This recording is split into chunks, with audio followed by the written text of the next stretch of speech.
तुमच्यापैकी कोणी कोणी हल्दीरामचे असे चटपटीत शेंगदाणे खाल्ले असतील, सगळ्यांनीच खाल्ले असतील माहिती मला.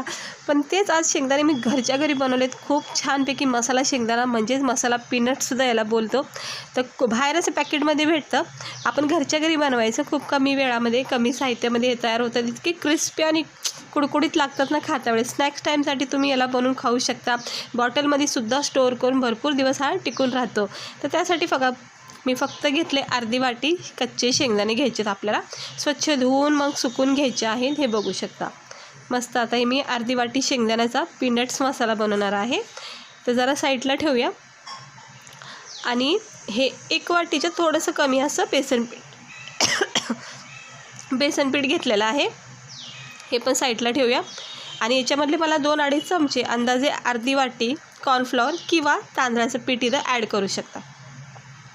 सगळ्यात पहिलं आपण बेसन पिठाचं जरा बॅटर बनवून घेऊया. त्यासाठी हे 1 वाटी ना बेसन पीठ याच्यामध्ये मिक्स करून घेऊया. हे मसाला पीनट्स ना खूप छान लागतो, म्हणजे तोंडाला चव वगैरे नसेल ना, तर अशा वेळेस ना तुम्ही एक खाऊन बघा. इतकं मस्त चटपटीत आणि असं छानपैकी तोंडाची चव वाढण्यासारखा असतो हा. आता मी बेसन पीठ टाकून घेतलं आहे. याच्यामध्ये थोडासा गरम मसाला टाकला आहे. त्यानंतर मी याच्यात टाकते थोडंसं हळद, रंग येण्यासाठी.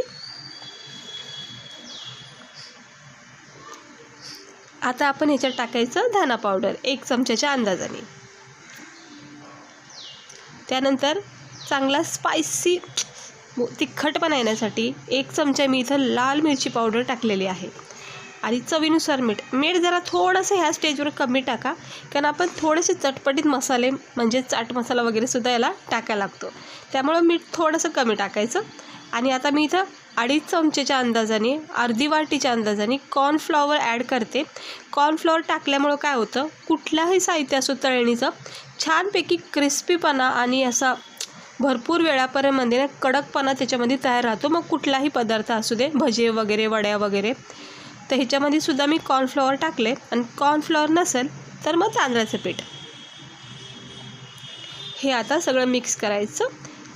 तुम्ही शेंगदाणे टाकून वर बेसन पीठ असे मसाले वगैरे टाकून सुद्धा कोटिंग करू शकता, किंवा असं वेगळं मिक्स करून सुद्धा याला कोटिंग भेटते.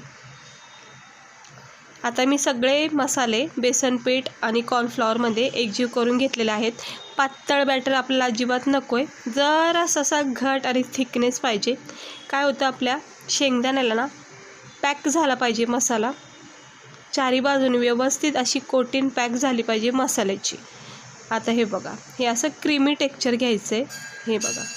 हे बघा किती छान असं क्रीमी टेक्स्चर झालेलं आहे. हे असं बनवायचं. आणि जितके लागतील मग तितके शेंगदाणे तुम्ही इथे टाकून घ्यायचं आणि मिक्स करायचं. हे असं मिक्स करता वेळेसच मसाल्याला, शेंगदाण्याला आपले मसाले पूर्णपणे पॅक होत राहतात.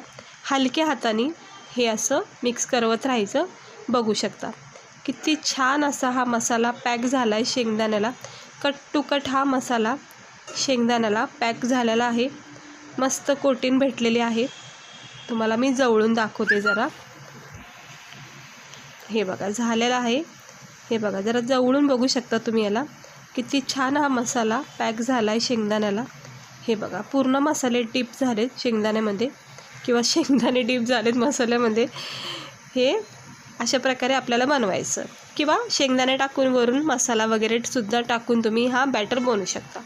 2 स्टेप आहे त्याचे. गरम तेल करायचं आणि मग मंद गॅस करायचा, अगदी हाय फ्लेम नाही करायचं. आणि चमच्याच्या सहाय्याने इकडे जसं तुम्हाला शेंगदाणे तेलामध्ये सोडता येईल तसं तुमच्या पद्धतीने इथं टाकू शकता. एक शेंगदाणासुद्धा असं व्यवस्थित मोकळं होण्यासाठी सुद्धा तुम्ही असं एक शेंगदाणा सोडू शकता. पण जरा थोडा वेळ लागतो, बाकी काय नाही, पण सुटसुटीत छान होते. किंवा डायरेक्टसुद्धा असं तुम्ही शेंगदाण्याचा असा पूर्ण म्हणजे असं हातात जितका बसतो बॅटर जर टाकला ना तरीसुद्धा ते गरम तेलामध्ये मग मोकळे होऊन जातात. पण मी जरा असे एक जरा सोडून घेते. हे थोडे सोडून घ्यायचे. गॅस स्लो ठेवायचा. इकडे जर तुम्ही गॅस फास्ट ठेवला ना लगेच ह्याच्यामध्ये ना असा कडकपणा तयार होईल, पण आतून शेंगदाणे मात्र तसेच कच्चे राहतील. वरची जी कोटिंग आहे फक्त तेवढीच भाजली जाईल. मग त्यामुळं मंद आचेवरच याला चांगलं फ्राय करा. हे बघा इतके सारे मी मस्तपैकी असे हे शेंगदाणे पाडून घेतले आहे तेलामध्ये आणि ह्याला थोडा वेळ द्यायचा, जास्तीत जास्त 2-3 मिनटं द्यायचे, म्हणजे दोन्ही बॅच आपले तळून होतील 5 मिनटामध्ये. हे बघा मस्त झालेले आहेत, खूप भारी लागतात ते, नक्की एकदा ट्राय करा. हे बघा रंग चेंज झालेला आहे आणि सुंदर असा लाल रंग तयार झालेला आहे. मंद आचेवर 1-1.5 मिनटामध्ये तरी हा शेंगदाणा तयार झाला आहे. मसाला शेंगदाणा बघू शकता किती सुंदर असा रंग चढला आहे. आणि आता आपण काढून घ्यायचं, जास्त काही करपून द्यायचं नाही याला, नाही तर कडवट लागतील. आता हे काढून घेते, सगळे एक्स्ट्रा ऑइल असं जरा निथळून घ्यायचं. मस्त झाले ते सगळे काढून घेते. काढून घेतलेत. आता मी दुसरेसुद्धा सेम प्रोसेसने टाकते. असं एक शेंगदाणा टाकायचं. टाकायला गेलं तर पटापटासुद्धा हे पडले जातात, काही इतकं म्हणजे टेन्शन नाही आहे. पटापटासुद्धा तुम्ही असं सोडू शकता, फक्त गॅस ना स्लो करायचा. आता मी भरपूर असे एक करून असे सोडून घेतलेत, क्रिस्पी भाजलेले आहेत. आता आपण याला थंड करून प्लेटमध्ये काढून घ्यायचं. हे बघा किती छान क्रिस्पी चटपटीत असे मस्त सुंदर रंग चढलेला आहे. काढून घेतले आहेत प्लेटमध्ये. संध्याकाळी ना स्नॅक्स टाईमसाठी ना उत्तम आहे. वरून असं आमचूर पावडर टाकते मी. इकडे तुम्ही चाट मसाला, थोडंसं काळा नमक मीठ असतं बघा, ते सुद्धा टाकू शकता. मी इकडे आमचूर पावडर टाकला आहे आणि थोडासा याच्यावर आता मी लिंबू रस असं पिळून घेते. म्हणजे मला स्पेशली आवडता चाट मसाला आणि आमचूर पावडर असलं तरी मस्त आहे. तर इतके छान लागतात ना, आंबट असा चटपटी स्वाद लागतो खाता वेळेस आणि इतका क्रिस्पी पण असतो याच्यामध्ये, तोंडाला पाणी सुटन. एकदा तुम्ही खाऊन नक्की बघा. हे बघा किती कडक झालेत, आत्ता जस्ट काढलेत. आता वेळ गेला ना थोडासा की अजून याच्यामधला क्रिस्पीपणा तयार होत राहतो.